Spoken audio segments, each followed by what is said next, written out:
আসসালামু আলাইকুম, কেমন আছেন সবাই? আলহামদুলিল্লাহ আমরা সবাই ভালো আছি। যে যেখান থেকে আমার ভিডিওটি দেখছেন আশা করছি সবাই অনেক ভালো আছেন। সবাইকে রমজানের মোবারকবাদ জানিয়ে আজকের ভিডিওটি শুরু করছি। আলহামদুলিল্লাহ দেখতে দেখতে রমজান প্রায় শেষের পর্যায়ে। এবারের রমজান খুব সুন্দরভাবে দিনগুলা পার করতেছি। তেমন গরমও নেই, শীতও নেই। এটা আমি নোয়াখালীর কথাই বলতেছি। অন্যান্য জেলাতে হয়তো একটু গরম থাকতে পারে, হয়তো একটু ঠান্ডা থাকতে পারবে, আমার তেমন জানা নেই। তো কে কেমন দিন পার করতেছেন চাইলে আমার সাথে শেয়ার করতে পারেন।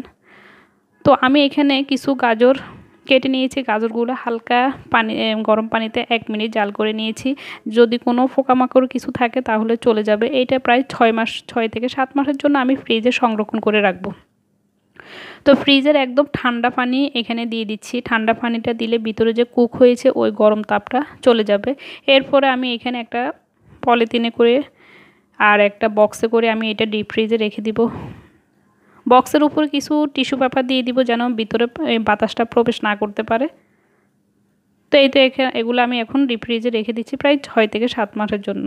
দুপুরের জন্য লতি তরকারি রান্না করব। লতিটা আমি এখানে কুটে নিচ্ছি। আর লতি তরকারি খেতে আমার কাছে ভীষণ ভালো লাগে, বাট পরিষ্কার করতে অনেক কষ্ট হয়। তো এই তো এগুলো কুটে বেছে ভালো করে এখানে পরিষ্কার করে নিয়েছি। এগুলোকে আমি হালকা একটু সিদ্ধ করে নিব। প্রায় 2 থেকে 3 মিনিট সিদ্ধ করে নিলেই হবে। আর এখানে মসুর ডাল রান্না করব। মসুর ডালটাও বসিয়ে দিয়েছি।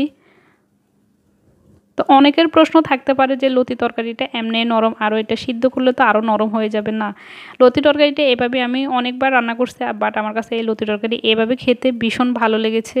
লতি তরকারিটা দেখা যায় যে এমনি নরম, রান্না করলে আরও নরম হয়ে যায়। আর এটা দেখা যায় যে এভাবে সিদ্ধ করে রান্না করলে কালারটাও সুন্দর থাকে আর অত নরম হয় না।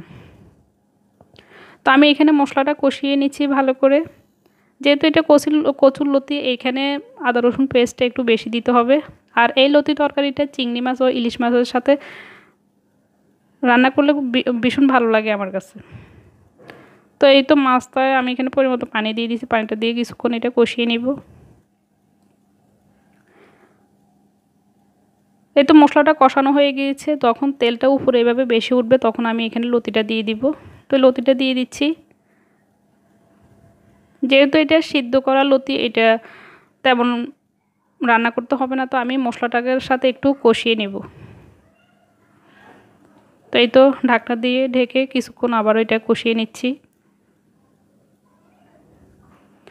এই তো কষানো হয়ে গিয়েছে। আমি এখন ঢাকনাটা উঠিয়ে কিছুক্ষণ নেড়ে চেড়ে এরপর অল্প একটু এখানে পানি দিয়ে দিব।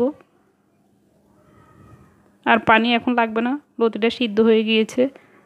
তো আমি কিছু পানি দিয়ে দিচ্ছি। প্রায় 5 মিনিট এটা জাল করে এরপরে চুলা থেকে নামিয়ে নিব। তো ঢাকনা দিয়ে এখানে ঢেকে দিচ্ছি, কয়েক মিনিট এটা জাল করে নিচ্ছি।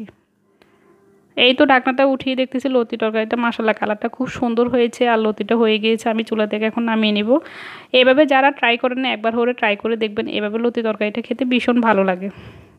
তো এই তো ইফতারির জন্য আমি সব কিছু এখানে রেডি করতেছি। আজকে বিটরুটের জুস করব। এখানে আমি দিয়ে দিচ্ছি বিটরুটটা আমি ফ্রিজে আগে ডিপ ফ্রিজে সংরক্ষণ করে রেখেছি। প্রায় প্রতি বছরে আমি ডিপ ফ্রিজে গাজর, বিটরুট, ব্রোকলি এগুলো সংরক্ষণ করে রাখি। বিভিন্ন দেখা যায় যে রেসিপি তৈরি করতে তখন লাগে।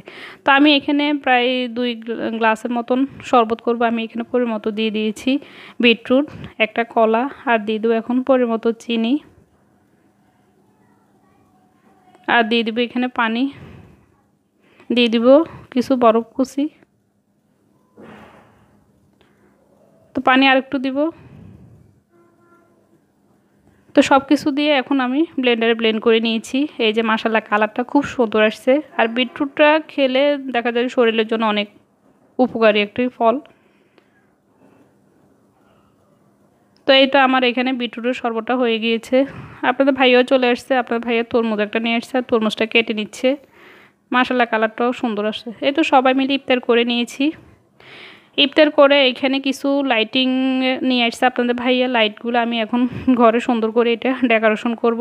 রমজান মাস উপলক্ষে কিছুদিন থাকবে, যেহেতু রমজান এখন শেষের পর্যায়ে। তো আজকের ভিডিওটি এ পর্যন্ত। সবাই ভালো থাকবেন, সুস্থ থাকবেন, আমাদের জন্য দোয়া করবেন। আল্লাহ হাফেজ।